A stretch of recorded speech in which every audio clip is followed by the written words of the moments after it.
Chapter 7 important chapter है। किस लिहाज से इंपॉर्टेंट है?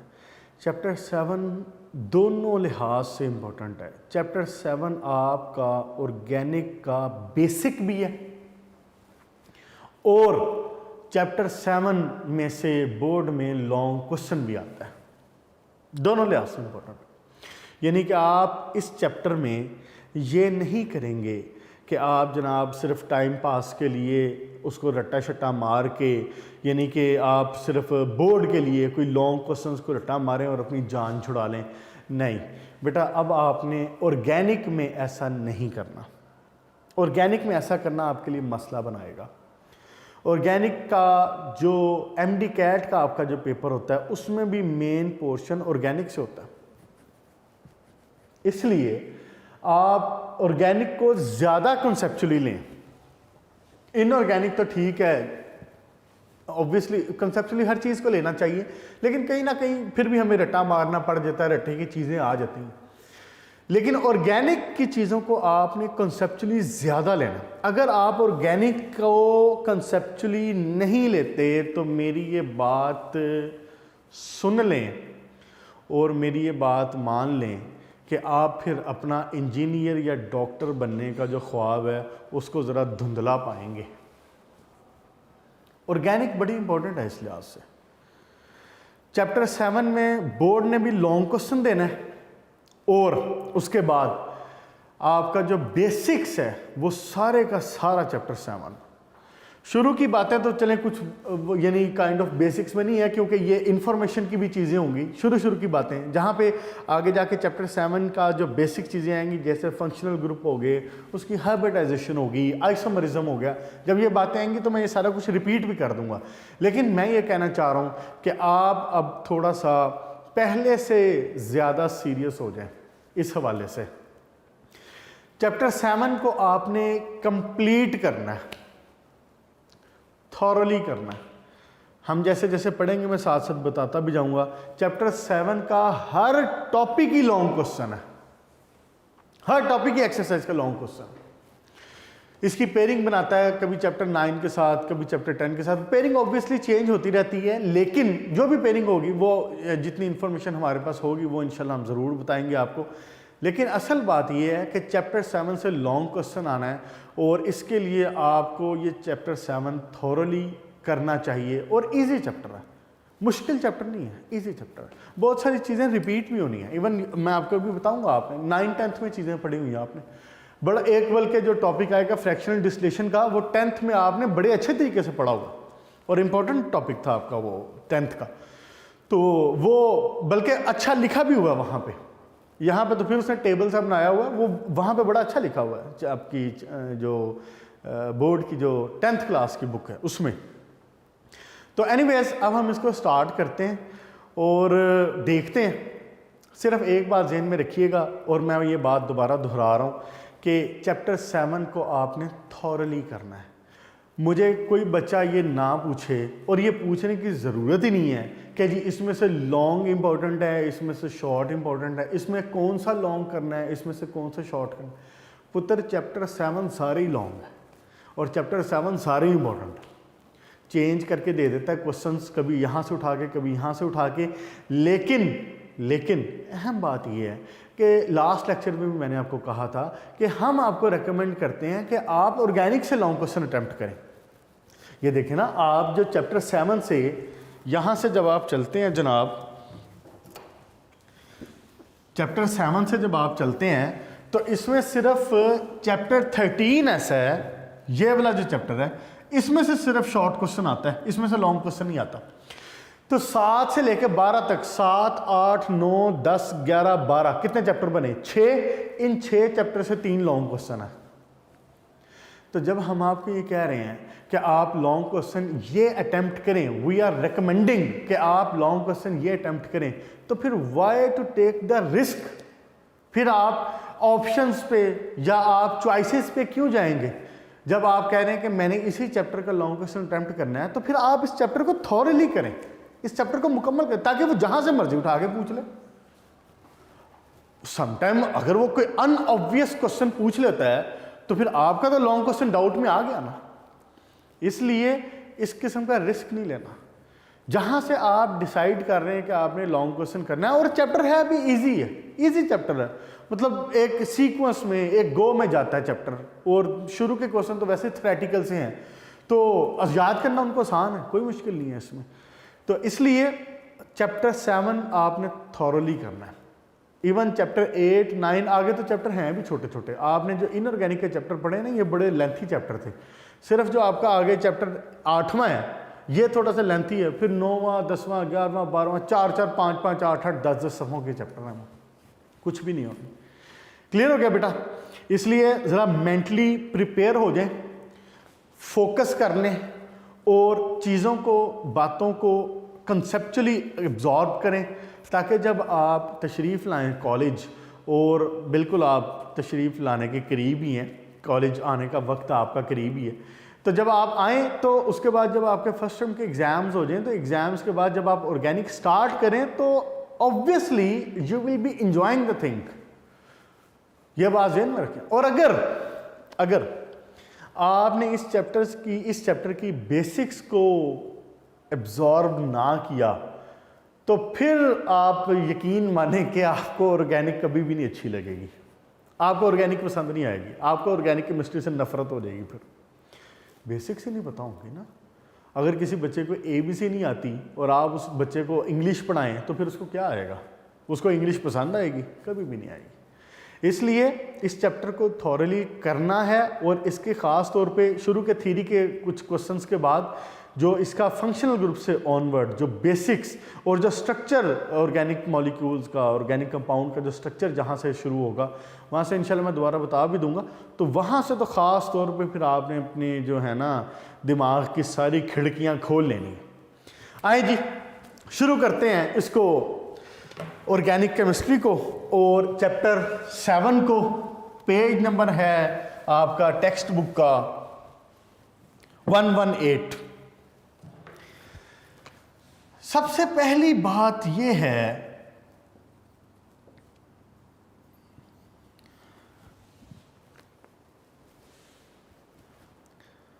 करीब 120 एलिमेंट डिस्कवर हो चुके हैं पीरियोडिक टेबल, लेटेस्ट बता रहा हूँ। आपकी बुक में शायद 109 लिखे हुए हैं, तो आप ऑब्वियसली अगर पेपर में आता है तो आप वही लिखेंगे जो बुक में। ये बात याद रख लें, लेटेस्ट डिस्कवरीज या जो कुछ भी हो वो आपकी इंफॉर्मेशन के लिए होता है, डेट इज़ गुड थिंग। लेकिन पेपर में जो आपने चीज़ लिखनी होती है वो उस वक्त तक की लिखनी है, उस वक्त की चीज़ें लिखनी है जो बुक में लिखी हुई, ठीक है।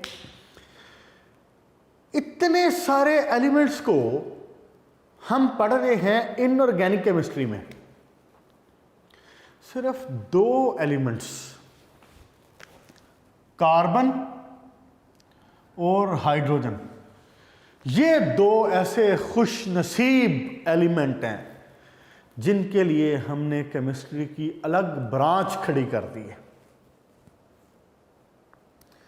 और मज़े की बात बताऊं, आज से आपकी 200 साल पीछे चले जाए ना, तो इस ब्रांच क्या ऑर्गेनिक कंपाउंड के वजूद से भी हम, आप समझ लें कि एक किस्म के इनकारी थे कि हम इनको बनाएं कैसे, हमें समझ नहीं आ रही थी। आज से 200 साल पहले ऑर्गेनिक कंपाउंड जिनके लिए आज एक पूरी सेपरेट केमिस्ट्री की ब्रांच खड़ी है ऑर्गेनिक केमिस्ट्री के नाम से, ऑर्गेनिक केमिस्ट्री। आज से 200 साल पहले तक हम इस केमिस्ट्री के वजूद से भी, यानी हमें पता नहीं था कि इसको ऐसे को बनाई चीज़ जाए या ये चीज़ खुद से बनाई जा सकती है, लैब में बनाई जा सकती है। आप देखें कि इंसान अपने वक्त के साथ साइंस कैसे इवॉल्व हुई है, और आज केमिस्ट्री की बदौलत आप इस मुकाम तक माशाल्लाह पहुँचे हुए हैं। अपने दाएं बाएं देखें ना अगर आप, तो मेरा ख्याल है कि बग़ैर केमिस्ट्री के, वैसे तो ठीक है बायो फिज़िक्स सबकी अपनी अपनी एक अहमियत है, लेकिन केमिस्ट्री के बग़ैर आपको अपनी ज़िंदगी अव्वल तो क्या उसको कहते हैं एग्जिस्ट करती ही नहीं नज़र आएगी, और अगर आप कहें कि जी औखे सौखे एग्जिस्ट हो भी रही है तो उस ज़िंदगी में कोई मज़ा नहीं रहेगा। इतनी इम्पोर्टेंट है केमिस्ट्री आपके लिए। अपने दाएं बाएं की चीज़ें देख लें आप, हर जगह पे केमिस्ट्री इन्वॉल्व है। आज से 200 साल करीब पहले तक जो साइंटिस्ट हैं ये ऑर्गेनिक कंपाउंड को प्रोड्यूस नहीं कर पा रहे थे इन द लैब। हमारा जो जिस्म है, हमारे जिस्म के अंदर इस्तेमाल होने वाली जितनी एनर्जी के सोर्सेज हैं, देखें आप, मैं आपके सामने नाम लेता हूँ और ख़ास तौर पे बायो के बच्चे इसको बड़ी अच्छे तरीके से जानते हैं। मसलन proteins, carbohydrates, lipids, fats, starch, DNAs, RNase, nucleic acids, ये सारा कुछ क्या है? कौन सी इनमें ऐसी चीज़ है जो जिसमें आपका केमिस्ट्री का कोई एलिमेंट शामिल नहीं है? हर चीज़ उसी की बिना पे तो खड़ी हुई। ऑर्गेनिक जो है, अब आपका जो सारे आपका इंसानी जिस्म हो गया, इंसानी जिस्म क्या, आप किसी भी लिविंग ऑर्गेनिज्म को उठा के देख लें, आपके जिस्म के अंदर ऑर्गेनिक कंपाउंड्स बेतहाशा मिकदार में मौजूद हैं। आपकी ये जो एंजाइम्स हैं ये सारे क्या हैं? ऑर्गेनिक केमिस्ट्री, ऑर्गेनिक कंपाउंड्स हैं। आप बीमार होते हैं तो आप जनाब अली एक अच्छे से डॉक्टर के पास जाते हैं, वो अच्छा सा डॉक्टर आपको कहता है कि बेटा पैनाडोल ले लें। आप जनाब पैनाडोल ले लेते हैं और 2 दिन बाद आप अल्लाह खैर के ठीक हो जाते हैं, तो आपका टेम्परेचर वगैरह सारे मसाइल हल हो जाते हैं। ये कौन हल कर रहा है? ये कैसे आपको पता चल रहा है?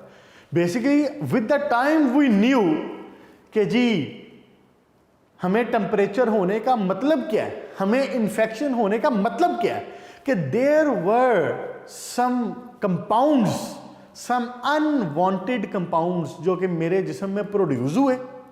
उन जिस्म के कंपाउंड के प्रोड्यूस होने की वजह से, मैं चले आसानी के लिए कह रहा हूँ कि जी अनवांटेड या टॉक्सिक कंपाउंड्स वो मेरे जिस्म में प्रोड्यूस हुए। वो प्रोड्यूस होने की वजह से मेरे जो हार्मोन्स थे उनकी एक्टिविटी डिस्टर्ब हो गई, मेरे जो एंजाइम्स थे उनकी एक्टिविटीज डिस्टर्ब हुई। वो डिस्टर्ब होने की वजह से आई फेल्ट टेम्परेचर, और मुझे फील हुआ कि जी मुझे टेम्परेचर हो गया, मुझे इन्फेक्शन हो गया, मैं बीमार हो गया। आप डॉक्टर के पास गए, डॉक्टर ने क्या किया? डॉक्टर ने आपको मेडिसिन दी। डॉक्टर ने मेडिसिन दी तो वो मेडिसिन, वो पैनाडोल की गोली, वो क्या है? वो सारे ऑर्गेनिक कंपाउंड हैं, वो सारे केमिस्ट्री के कंपाउंड हैं आपके। उन्होंने क्या किया? उन्होंने जाके आपकी बॉडी में उस केमिकल टॉक्सिक अनवांटेड कंपाउंड जो आपकी बॉडी में प्रोड्यूस हुआ था, उस पैनाडोल की गोली ने, उस पैरासीटामोल ने आपकी बॉडी में जाके उसके अगेंस्ट फाइट की और आपका जो टेम्परेचर है उसको किल किया, उसको न्यूट्रलाइज किया, उसका जो बैड इफेक्ट था उसको न्यूट्रलाइज किया। आपकी बॉडी में जो इन्फेक्शन क्रिएट हो रहा था उसको न्यूट्रलाइज किया, उसकी वजह से आपकी बॉडी का टेम्परेचर वापस आ गया और आप नॉर्मल हो गए। ऐसी है ना, यही कर रहा है ना आपके जिस्म। तो ऑर्गेनिक कंपाउंड का खेल है सारा केमिस्ट्री के इन एलिमेंट्स के खेल है।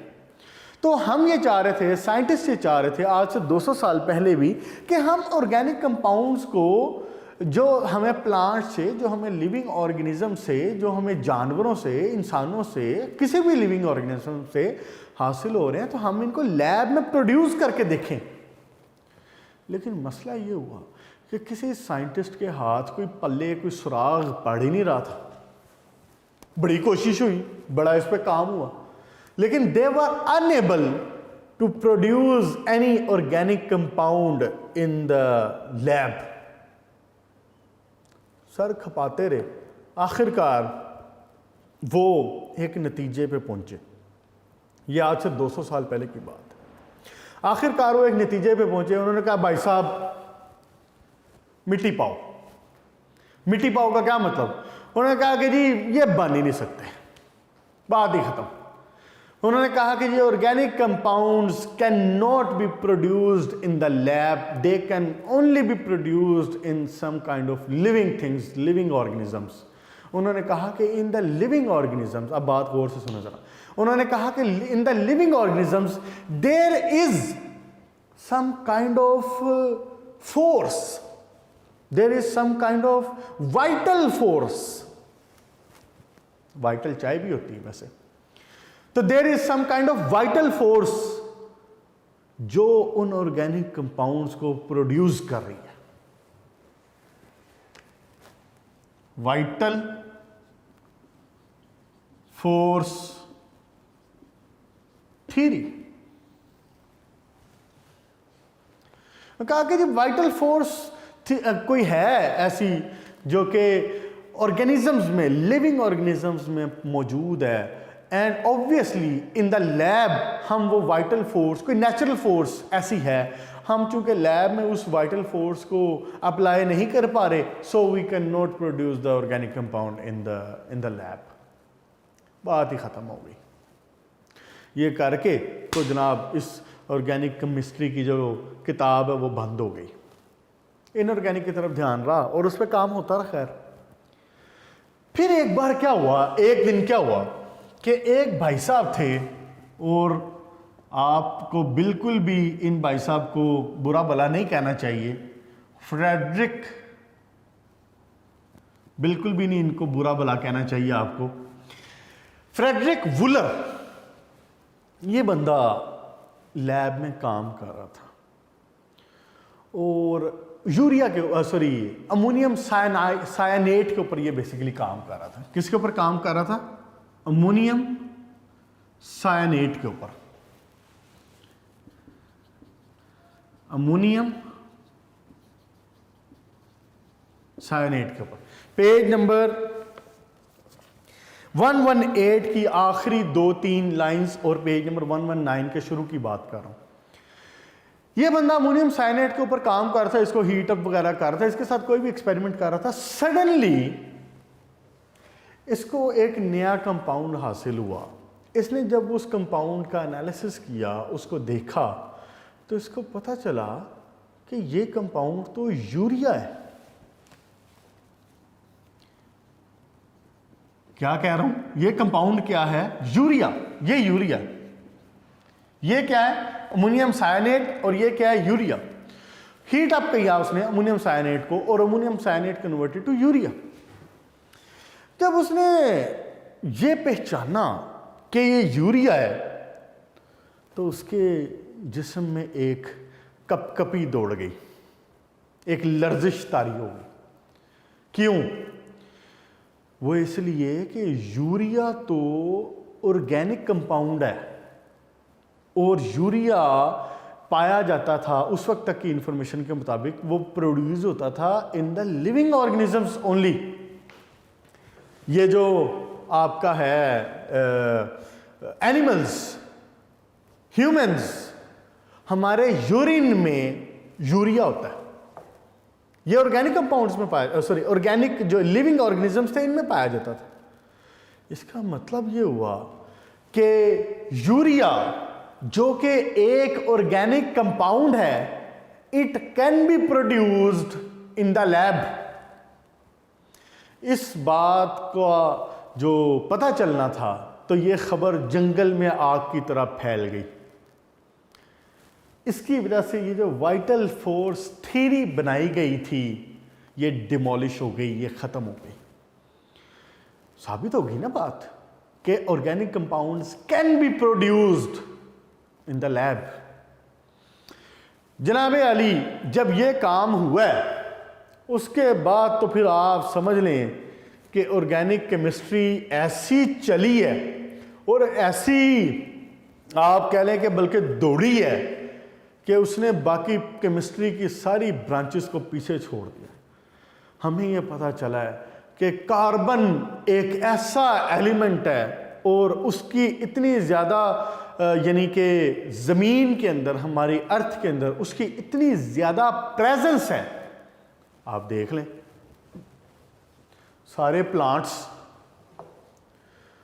ज़मीन के कोर में बेशुमार चीज़ें जो कि कोल वगैरह और ये सारा कुछ है, कोल, पेट्रोलियम, ये सारा कुछ आप दुनिया में देख लें, कार्बन बेतहाशा मौजूद है।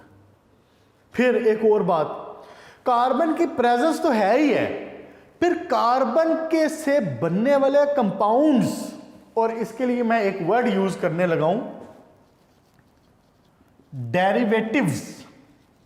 डेरिवेटिव वर्ड आता है फ्रॉम द वर्ड डिराइव से।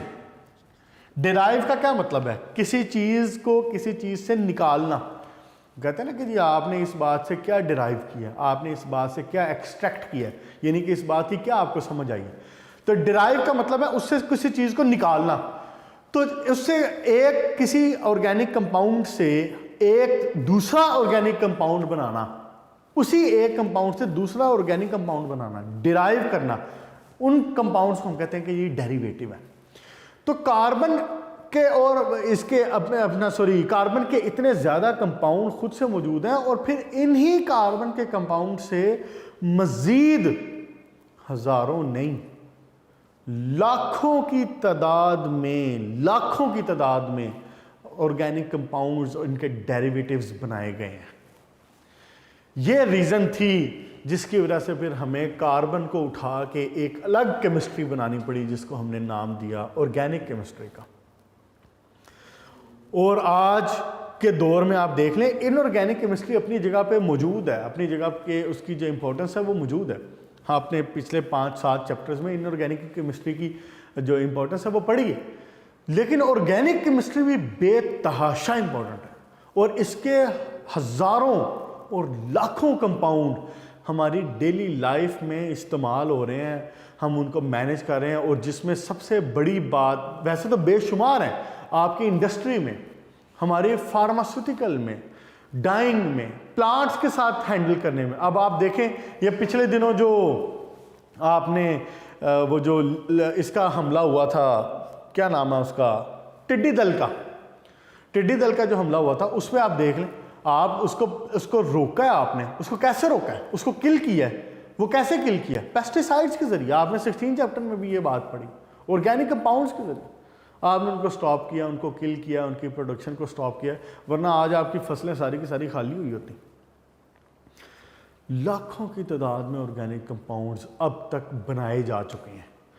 एक अप्रॉक्सीमेट अंदाजे के मुताबिक कोई 7 मिलियन 70 लाख के करीब ऑर्गेनिक कंपाउंड बनाए जा चुके हैं। इस वजह से फिर हमने कार्बन को उठा के सेपरेट किया। जब हमने कार्बन को उठा के सेपरेट किया ना, तो फिर हमने एक और चीज़ देखी कि जहाँ पे कार्बन मौजूद है ना, वहाँ पे हाइड्रोजन भी मौजूद है। जब हम इन ऑर्गेनिक कंपाउंड को जो रीड करते हैं, स्टडी करते हैं, तो फिर हमें पता चला कि जो कार्बन जहाँ पे मौजूद है वहाँ पे मोस्टली हाइड्रोजन भी मौजूद है।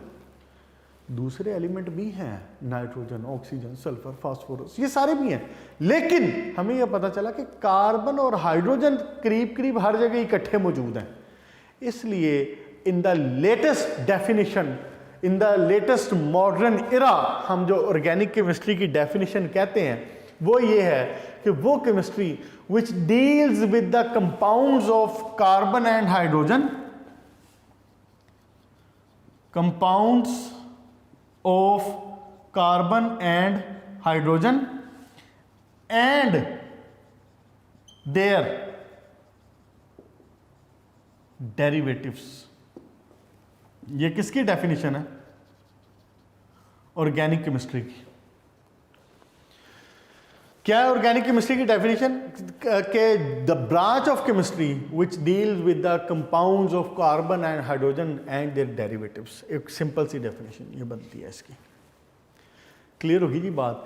ये वजह है जिसके लिए फिर हम 118 के करीब एलिमेंट्स को एक सेपरेट केमिस्ट्री में अंडरस्टैंड करते हैं, स्टडी करते हैं, and we name that chemistry inorganic chemistry. और सिर्फ कार्बन और हाइड्रोजन के कंपाउंड्स को, इनके डेरिवेटिव्स को we study under the banner of organic chemistry.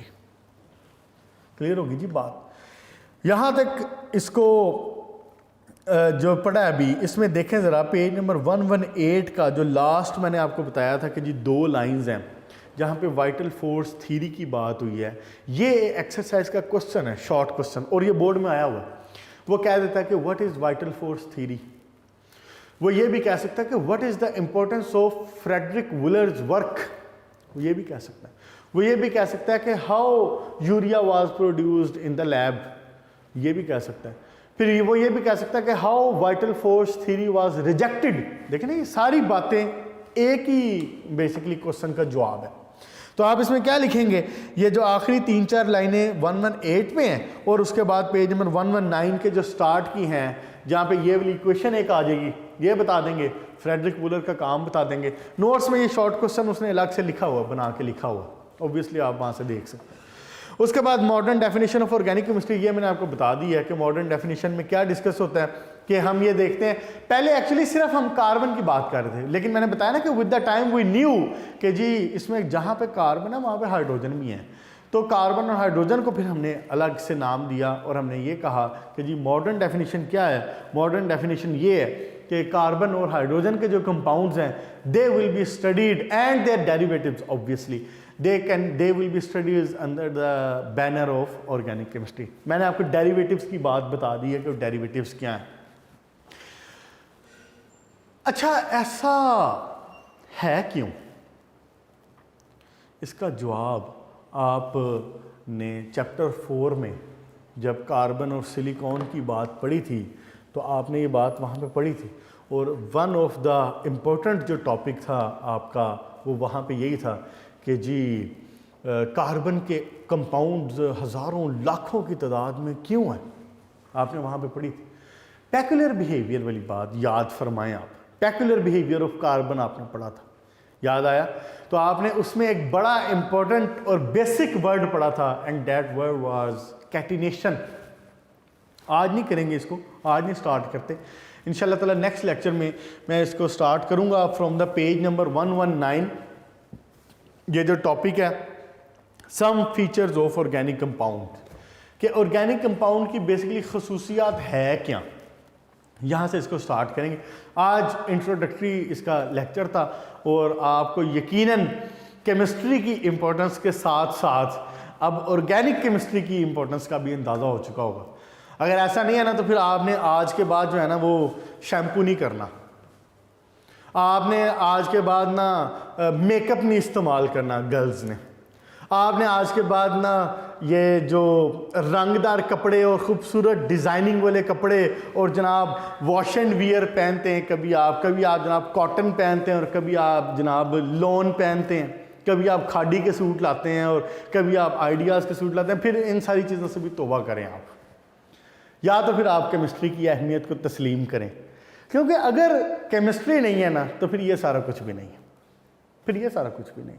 यह सारा कुछ आपको बेसिकली केमिस्ट्री की जो अनथक मेहनत है इतने सालों की, उसकी वजह से ये सारा कुछ आपको मुहैया किया जा रहा है। आपके ये जो सेलफोन है जिसमें आप खुश होते हैं कि जनाब पहले सेलफोन का साइज़ इतना बड़ा हुआ करता था फ़ोन का, फिर छोटा हुआ है, फिर छोटा, पहले इतने बड़े फ़ोन भी थे, वो जो मोटरोला के फ़ोन आया करते थे 1990s की बात कर रहा हूँ, बड़े फ़ोन साइज़ हुआ करते थे, उनकी बैटरी इतनी बड़ी होती थी फ़ोन की, आप समझ लें कि ये जो मेरे पास डस्टर है ना, वो फ़ोन की बैटरी इतनी हुआ करती थी, और अब आप देख लें जनाब इतना सा सेलफोन होता है और वो हर चीज़ कर रहा है। ये इन चीज़ों को कम्पैक्ट किसने किया है? ये केमिस्ट्री ने कम्पैक्ट किया। आपकी इलेक्ट्रोकेमिस्ट्री ने आपको बताया कि जी आप लिथियम आयन इस्तेमाल करें तो आप you can have more energy in the less space. Electrochemistry में ये चीज़ें पढ़ी आपने। बहरहाल केमिस्ट्री का शुक्रिया अदा करना ना भूला करें, और केमिस्ट्री के साइंटिस्ट का भी ऑब्वियसली शुक्रिया अदा करना ना भूला करें, और याद करें इसको अच्छे तरीके से। आज ऐसे याद करने वाली कोई ख़ास चीज़ नहीं है, मुझे करें आज शॉर्ट क्वेश्चन जो एक बताया उसको ज़रा जहन में रख लें, तो बाकी इंशाल्लाह ताला नेक्स्ट लेक्चर में हम फिर इसको बाकायदा तरीके से स्टार्ट करेंगे।